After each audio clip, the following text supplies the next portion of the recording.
We incessantly hear and read in the Arabic and Mohammedan Muslim media about Muhammad's unique characters of mercy and compassion. How true are these attributes? I would like our listeners to share with us the knowledge that is only by divine justice that the Muhammadan records as written by their exegetes and historians uncover the facts, reality and truth about Muhammad's actual attributes. We shall show, based entirely upon these, his own followers' records in the hadiths and his biography, that Muhammad was the exact opposite of what his later and present followers want the world to believe, by the use of the most abysmal levels of misinformation, disinformation, deception, and utter and complete lies. The following examples, taken from different sources, are only the tip of an enormous garbage dump of depraved and obscene acts. Ibn Ishaq 288. The Quraysh said, Muhammad and his companions have violated the sacred month, shed blood, seized property, and taken men captive. It was always Muhammad who broke every Arabian rule and tradition to start with, and then revealed the appropriate made-to-order verses sanctifying his nefarious deeds. Ishaq 535.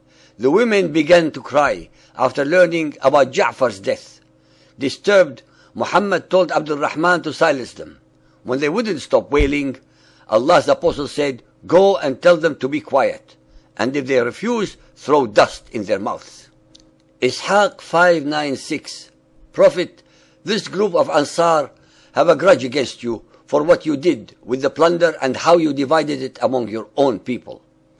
After due praise and exaltation of Allah, he addressed them, Ansar, what is this talk I hear from you? What is the grudge you harbor in your hearts against me? Do you think ill of me? Did I not come to you when you were erring and needy, and then made you rich by Allah?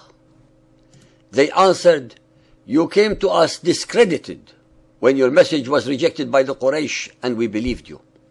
You were forsaken and deserted, and we assisted you. You were a fugitive, and we took you in, sheltering you. You were poor and in need, and we comforted you. His followers among the Ansar gave him the most truthful replies in the whole of the hadiths. Tabari 8.97. When I returned to Medina, the Prophet met me in the market and said, Give me the woman. I said, Holy Prophet of Allah, I like her, and I have not uncovered her garment. Muhammad said nothing to me until the next day. He again met me in the market and said, Salama, give me the woman. I said, Prophet, I have not uncovered her garment, but she is yours. Tabari 9.34.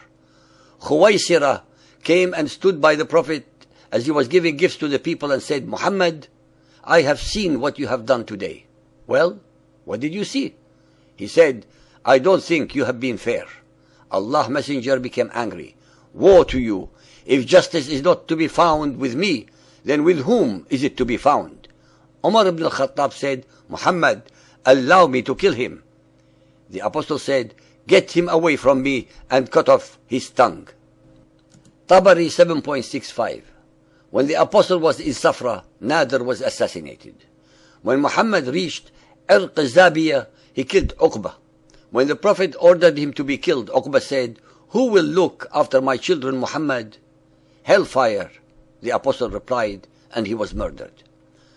Muhammad, as portrayed in both the Quran and the Ahadith, shows his usual mercy and compassion by slaughtering prisoners of war just because they had satirized him.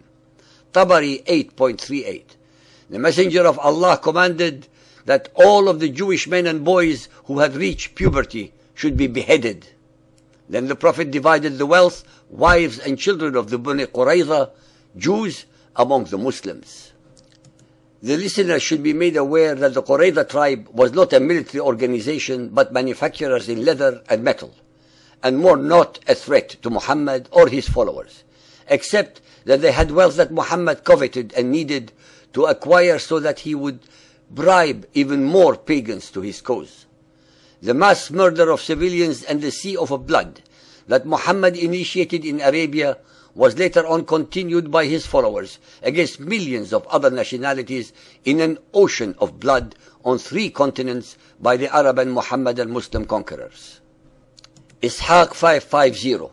Muhammad ordered that certain men should be assassinated even if they were found behind the curtains of the Kaaba. Among them was Abdullah bin Sa'd. The reason that Allah's Messenger ordered that he should be slain was because he had become a Muslim and used to write Quranic revelations.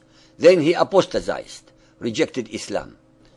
Muhammadan Islam welcomes all converts with open arms without informing them that if they changed their mind and wanted to opt out, they would lose their head. Ishaq 676. Asma bint Marwan said to the Aus and Khazraj of the Medina, "You obey a stranger who encourages you to murder for booty. You are greedy men. Is there no honor among you?"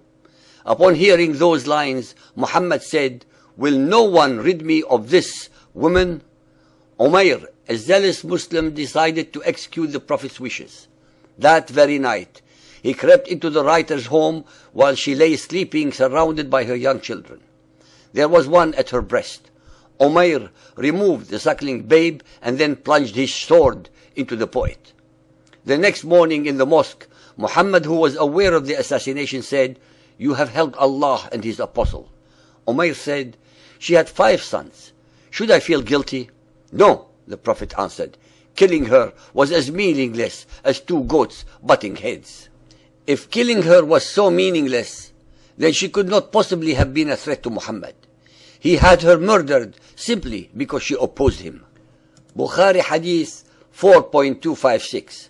The Prophet passed by and was asked whether it was permissible to attack infidels at night with the probability of exposing their women and children to danger. The Prophet replied, "Their women and children are from them." Muhammad was able to instill in his followers the most debased instincts that any human being could possibly carry. Deception, lying, cowardice, treachery, perfidy, compounded with a depraved indifference to morality, mercy, or compassion. In fact, his followers became his psychological and intellectual clones, up to this day, as witnessed by their deeds all around the world. Sahih al-Bukhari Hadith 9.37, narrated by Abu Qilaba. Anas bin Malik said, 8 persons from tribe of Uql came to Allah's Apostle and gave the pledge of allegiance for Islam, became Muslims. The climate of the Medina did not suit them, so they became sick and complained about that to Allah's Apostle. He said to them, "Won't you go out with the shepherd of our camels and drink of the camel's milk and urine as medicine?" They said yes. So they went out and drank the camel's milk and urine. And after they became healthy, they killed the shepherd of Allah's Apostle and took away all the camels. This news reached Allah's Apostle, so he sent men to follow them, and they were captured and brought to the Prophet. He then ordered to cut their hands and feet, and their eyes were branded with heated pieces of iron, and then he threw them in the sun till they died. In conclusion, no prophet in recorded human history had ever acted with such depraved, pathological indifference towards other human beings. Muhammad is the only allegedly divinely inspired messenger who acted with such manner.